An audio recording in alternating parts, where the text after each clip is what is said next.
राजेश कुमार।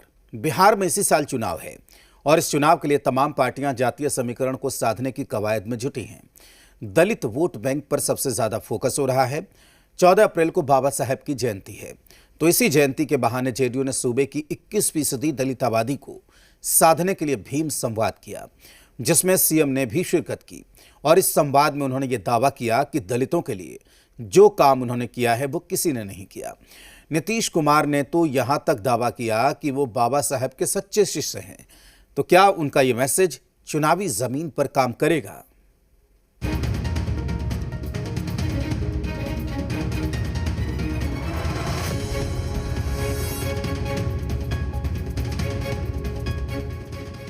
पटना का बापू सभागार और कार्यक्रम भीम संवाद।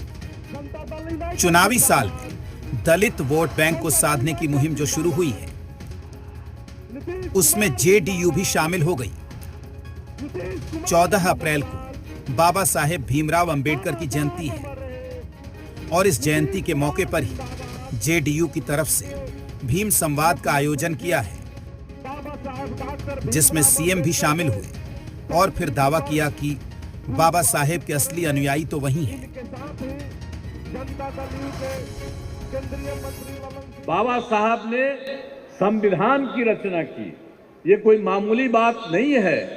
उन्हीं के नेतृत्व में पूरे देश के संविधान की रचना हुई, इसलिए उनके प्रति हम लोगों का शुरू से ही स्वागत है। और जो आपको बताए, हम उनके घर पर भी जा करके और उनके परिवार के लोगों से भी, बाकी लोगों से भी मिले, तो मुझको तो उसी समय से बहुत ज्यादा इतना अच्छा लगा है। और आप जानते ही हैं कि जितना भी हो दलित महादलित के लिए भी हम लोगों ने इतना किया, अति पिछड़ों के लिए भी किया, पिछड़े के लिए भी तो किया ही है, लेकिन हम लोगों ने अपर कास्ट को भी किया और जो मुस्लिम समुदाय के हैं उनके लिए भी हम लोगों ने सब तरह से काम किया।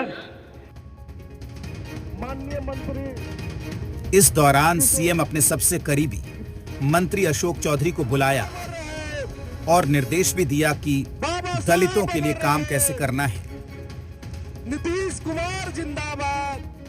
चाहे पंचायती राज व्यवस्था में जो लोग कभी मुखिया के दरवाजे जाने में सोचते थे, जो लोग कभी सरपंच और जिला परिषद का सदस्य बनने का सपना देखते थे, लगता था कि मुखिया जी के दरवाजे जाएंगे, मुखिया जी हमें बैठने कहेंगे कि नहीं कहेंगे।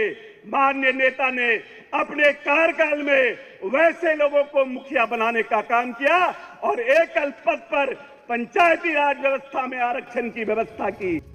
कि अब कार्यक्रम के आगे बढ़ा, इसके बाद तो दावों का दौर शुरू हो गया। हम अनुरोध करेंगे जो नेता मंत्री मंच पर पहुंचे, उन्होंने सीधा गुणगान नीतीश कुमार का किया और मैसेज दलितों तक पहुंचा कि नीतीश है तो दलितों का उत्थान है। एकल पद पे आरक्षण नहीं था। यह आरक्षण कब मिला? जब आदरणीय हम लोगों के नेता नीतीश कुमार जी को आपने ताकत दिया, वो बिहार के मुख्यमंत्री बने, तो सबसे पहला फैसला उन्होंने जो लिया उसमें था कि पंचायत में दलितों को आरक्षण का उन्होंने सुनिश्चित किया। 2005 में जब मुख्यमंत्री नीतीश कुमार जी बिहार के मुख्यमंत्री बने, तो उन्होंने बिहार में नारा दिया, न्याय के साथ विकास। न्याय के साथ विकास का मतलब यह था कि समाज के हर तबके के साथ न्याय। यह काम नीतीश कुमार जी ने 2005 में सत्ता संभालने के बाद से ही प्रारंभ किया। कैसे मदद की? दरअसल इस बार चुनाव के लिए सभी दल जातीय समीकरण साधने में जुटे हैं, लेकिन फोकस दलित वोट बैंक की ओर है, जिसमें सेंधमारी की कोशिश हर कोई कर रहा है। जेडीयू भी इस वोट बैंक को अपने पाले में करने की कोशिशों में जुटी है। भीम संवाद उसी का नतीजा है। अब इसका फायदा कितना मिलता है, ये तो वक्त बताएगा। शिवम, जी मीडिया, पटना।